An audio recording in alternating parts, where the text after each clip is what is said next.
point, finding all of our trig ratios. We've talked about a few special angles like 90 degrees, 180 degrees, 270 degrees, and we know how to find the trig functions there. So now we are going to extend this. The first thing in this chapter, we're going to start dealing with a lot more triangles. Now, I kind of showed you how you could draw a triangle for a lot of our problems before and use that SOHCAHTOA definition, but I just want to refresh all of that now. So, SOHCAHTOA helps us find our trig values as long as we have a right triangle. What does SO mean?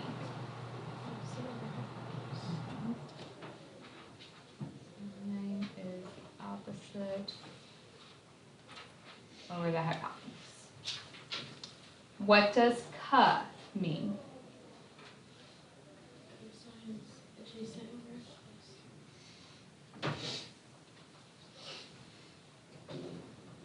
And TOA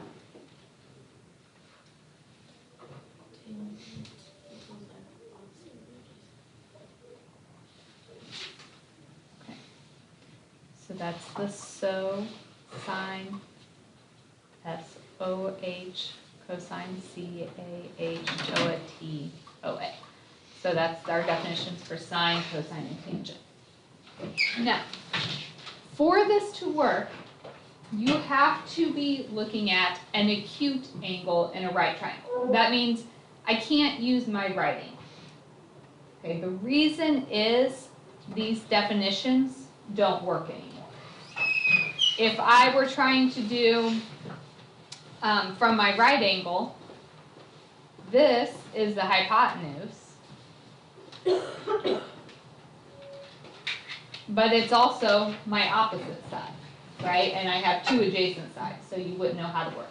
So we can only do this for one of these two acute angles. In general, with triangles, capital letters represent angles, lowercase letters represent sides. And the sides are across from the angle. So this is angle A, so side A is across from it down here. The side is lowercase. This is angle B, so side B is over here. This is side angle C, so this is side C. When you have a trig function, you have to tell what angle you're viewing from. So when I say sine of A, that means my viewpoint is angle A. If sine is opposite over hypotenuse, what is the opposite side from angle A? A. Over. What is the hypotenuse? C. Cosecant of A, we know, just flips it. Becomes C over A. Cosine from A. So cosine is adjacent over hypotenuse. Adjacent means touching. There's technically two sides touching it, but C is the hypotenuse. So my adjacent side is B, the hypotenuse is C. So secant of angle A would be tangent of angle A. So tangent, opposite over adjacent, would give me, and cotangent. Right, so those are the 6 trig functions from angle A. If I ask you from angle B, would it be the same? No. The hypotenuse stays the same, but if I'm looking from angle B, which side is the opposite side now? B, and side A becomes my adjacent. So that's why I kept telling you when you are doing a trig function, you have to write down an angle, okay? Because there's sine from A, there's sine from B. They are not equal. All right, so let's look at an example.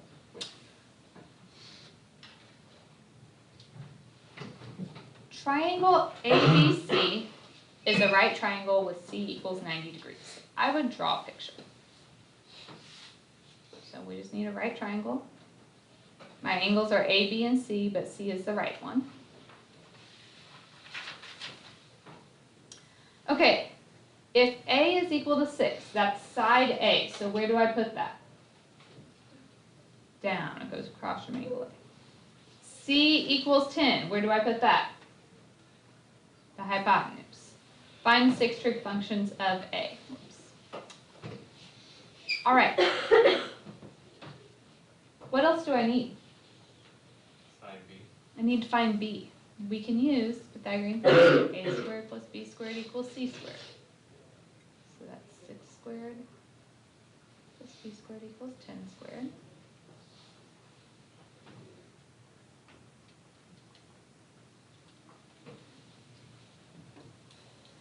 If I'm just doing a triangle like this, can the side be negative?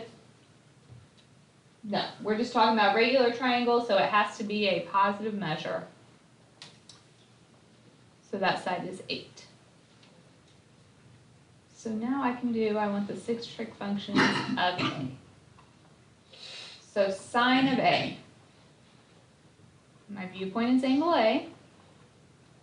Sine is opposite over adjacent. Opposite over hypotenuse. So what's my opposite side? What's my hypotenuse? Okay. I want you to keep it in fraction form, but I do want it in lowest terms. So 6 over 10 would reduce to 3 over 5. And then we can do our reciprocal.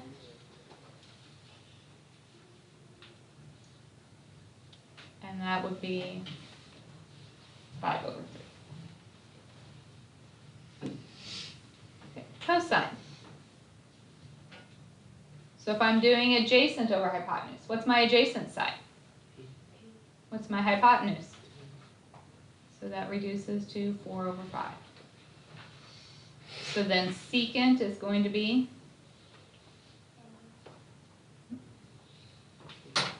good. Tangent, opposite over adjacent. So that is just 3/4. So that means cotangent will be 4/3.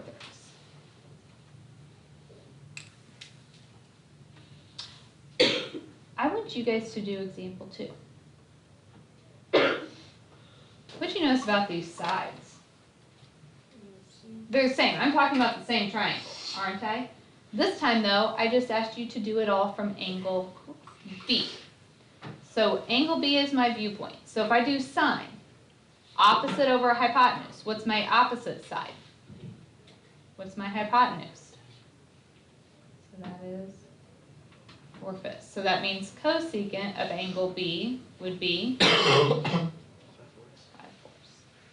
Okay, cosine, adjacent over hypotenuse. If I'm viewing from angle B, my adjacent side is now 6 and my hypotenuse is 10. You can put that away. Which reduces to 3/5. Reciprocal of cosine is secant, so that is 5/3. Tangent, opposite over adjacent, so that's 8 over 6 or 4/3. Cotangent then would be 3/4. Okay, I want you to compare the answers from problem 1 and problem 2. The sine of angle A is equal to what down here? Cosine B. Cosine of B. The cosine of A, cosine of A is equal to the sine of B. So those just flipped. All right, tangent of A became cotangent of B. Cotangent of A became tangent of B. Those just flipped. Cosecant of A is secant of B. Secant of A is cosecant of B. So we got the same ratios, we just flipped which one they went to.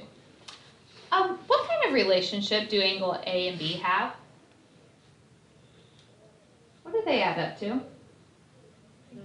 90. So those are complementary angles. This is a special property. It's called the cofunctions. So sine and cosine are cofunctions. Tangent and cotangent are cofunctions. Secant and cosecant. So you just add the word co in front. And they're equal when their angles are complementary. Equal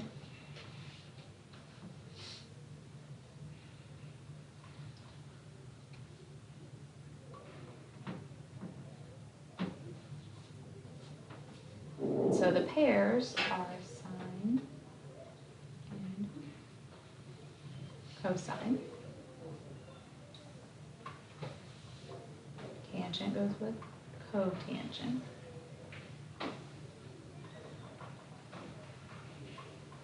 Secant goes with cosecant. Okay, this is different from reciprocals. It's telling us when these angles are going to be equal to one another.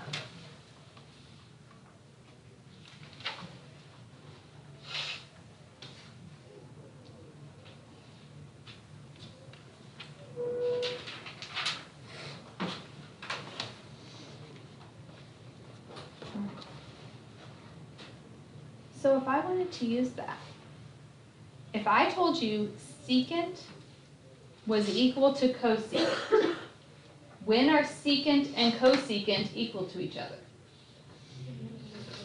When their angles are complementary. So if they are equal, then I know these angles are complementary. They add up to 90.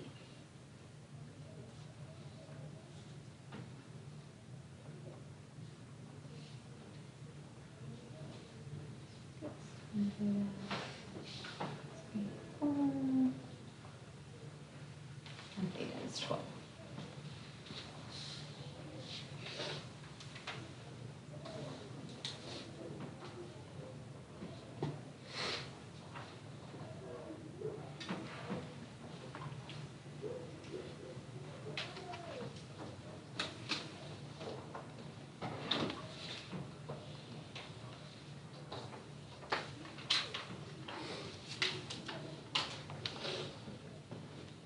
Any questions there?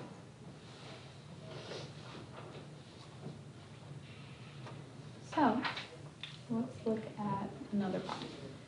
Find the 6 trig functions values for a 30-degree angle. So I actually gave you a 30, 60, 90 triangle and the side measurements.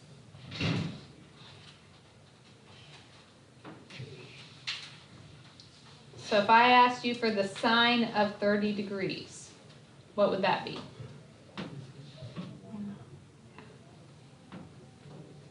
What about the cosecant? Yeah, 2 over 1, which is 2. The cosine of 30 degrees. Adjacent over hypotenuse. Remember, if I'm viewing from 30, this is always the hypotenuse. From 30 degrees, this is the opposite, meaning this is our adjacent side. So this means the secant of 30, the reciprocal of this. Can we leave a radical on the bottom? So if you multiply that, that's 2 radical 3 over 3. Okay, the tangent of 30 degrees. Tangent's opposite over adjacent. So 1 over radical 3. Can't leave it like that. It turns into radical 3 over 3. The cotangent of 30 degrees. Cotangent would flip it, or adjacent over opposite, just radical 3 over 1, or radical 3.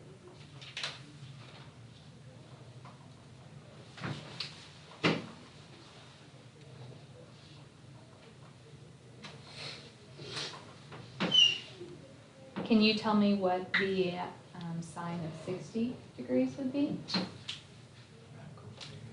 Radical 3 over 2. Either looking at our picture, or we know it would be equal to the cosine of 30. All right. If I ask for the 6 trig function values for a 45-degree angle. Okay, I have to have a right triangle for this to work. If one angle is 45 degrees, what would the other one be? Let's just pick a number. Let's say this was 1. If that side's 1, what would this side have to be? 1. If these angles are the same, those sides have to be the same. And then we could find our missing side.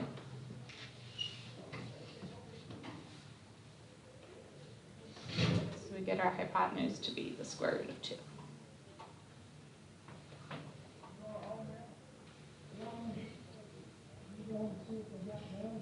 Okay, so if I want my function values for a 45-degree angle, does it matter which 45-degree angle I view from?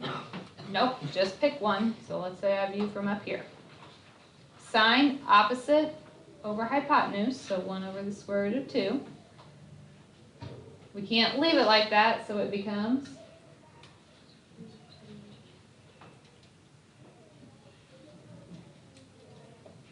what would be the cosecant of 45? Just square root of 2 over 1 or square root of 2? What is the cosine of 45 degrees?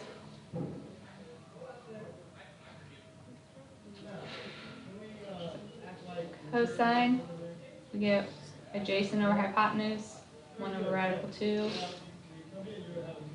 or radical 2 over 2. Which means secant is also the square root of 2.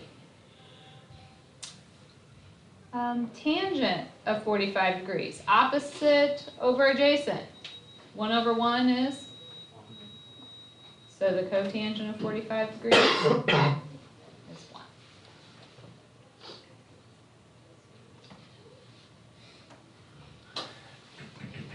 All right. What we just looked at are some of the special angles. There's really 3, 30, 45, and 60 degrees. These are angles that come up over and over again in trig. So we actually need to know the values of those trig functions. Now, that can sound a little overwhelming if I just told you to memorize it, but I have tricks for you. Okay, I have a lot of different strategies, but if I give you too many at once, I think it's confusing. So I'm going to teach you my favorite one. If this doesn't make sense to you, you have to tell me, and I have other options. Okay, and we will practice this a lot. So what I want to teach you right now is my hand trick for knowing our special values. And I actually have another piece of paper with a hand on it to help you.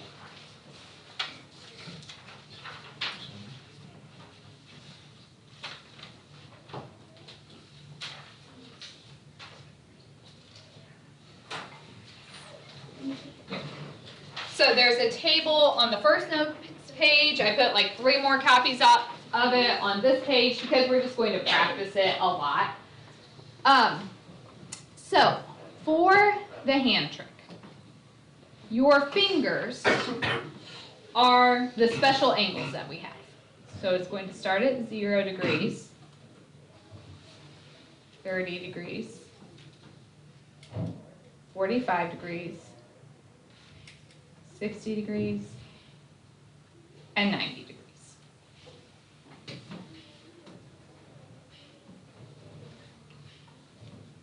All right.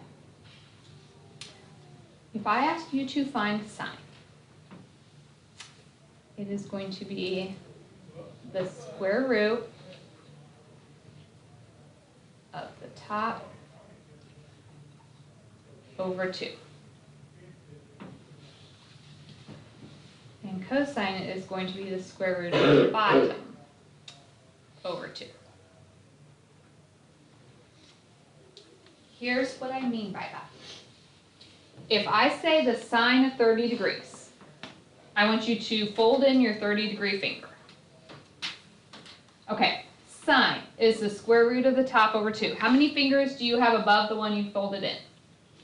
1. So it's the square root of 1 over 2, which is 1/2. Is that what we wrote down for the sine of 30 degrees? Yes. If I ask you for cosine of 30, your 30 is folded in, cosine is the bottom. So we have the square root of, how many fingers are below the one I folded in?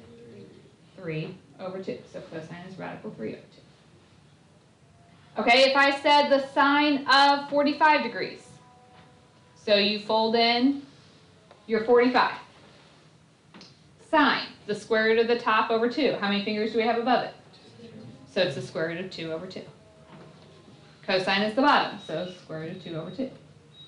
We didn't do 60 on our table, but we can do it from our hand. So if you fold in your 60, so the sine of 60 would be what? Radical 3 over 2. What's the cosine of 60? radical 1 over 2, which turns into 1/2. Do you guys understand what we're doing here? If I said 0, so we had questions like that on our test, right? And we had to draw that picture with the x, y, and r. If I said the sign of 0, how many fingers do I have above the 1 I folded in? So 0 over 2 is 0.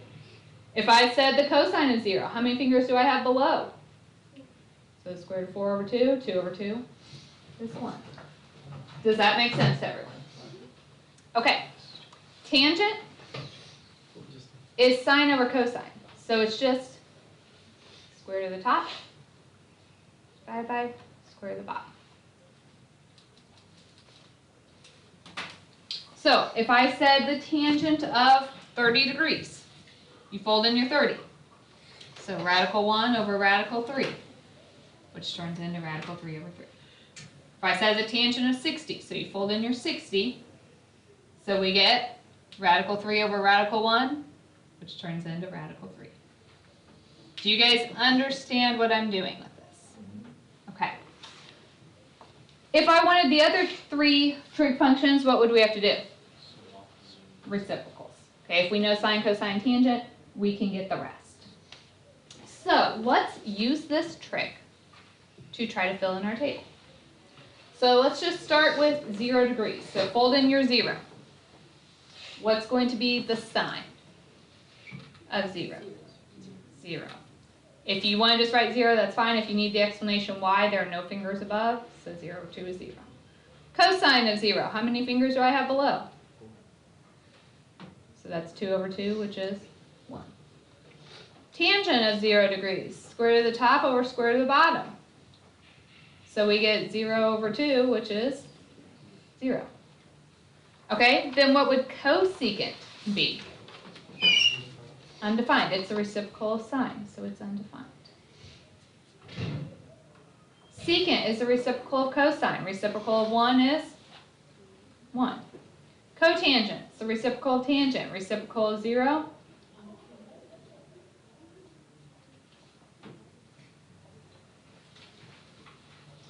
Let's do 30. So the sine of 30, I have 1 finger above. So radical 1 over 2 is 1/2. What's the cosine of 30 degrees? And that doesn't reduce. The tangent of 30, radical 1 over radical 3, but you can't leave the radical on the bottom. So that turns in radical 3. Cosecant is the reciprocal of sine, so reciprocal of 1/2. Secant, reciprocal of cosine, so I have to do 2 over the square root of 3, which turns into cotangent, reciprocal of tangent, so that's radical 3 over radical 1, or just radical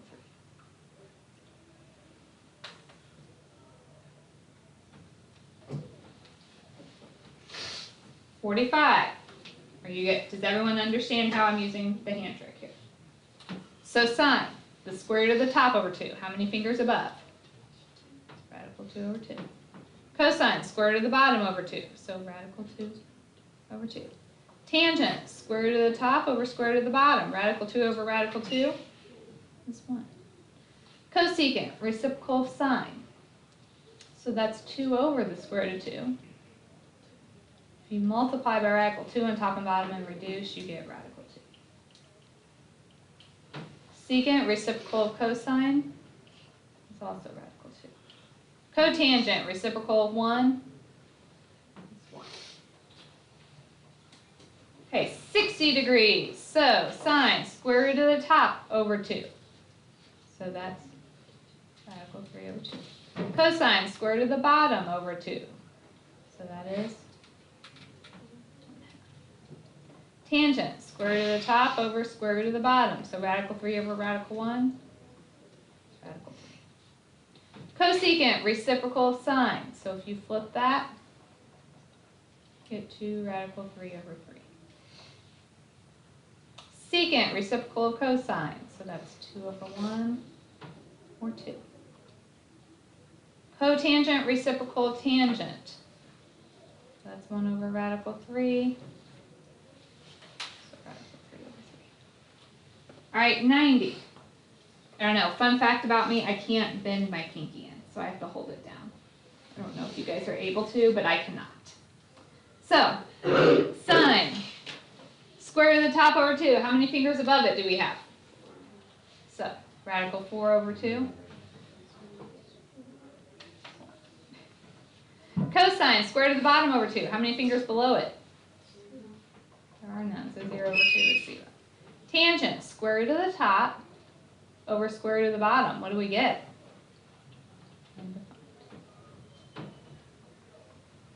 Cosecant, reciprocal of sine, would be 1. Secant, reciprocal of cosine. What's the reciprocal of 0? And cotangent, reciprocal of tangent, would be 0. Okay. Questions? I'm going to stop here today. So we have a couple more examples left. Tomorrow we'll practice this again. We're going to practice it a lot, so I'll make sure everyone has it. So I'm going to go ahead and put the homework up here. You can start it. I will hand back your tests as well.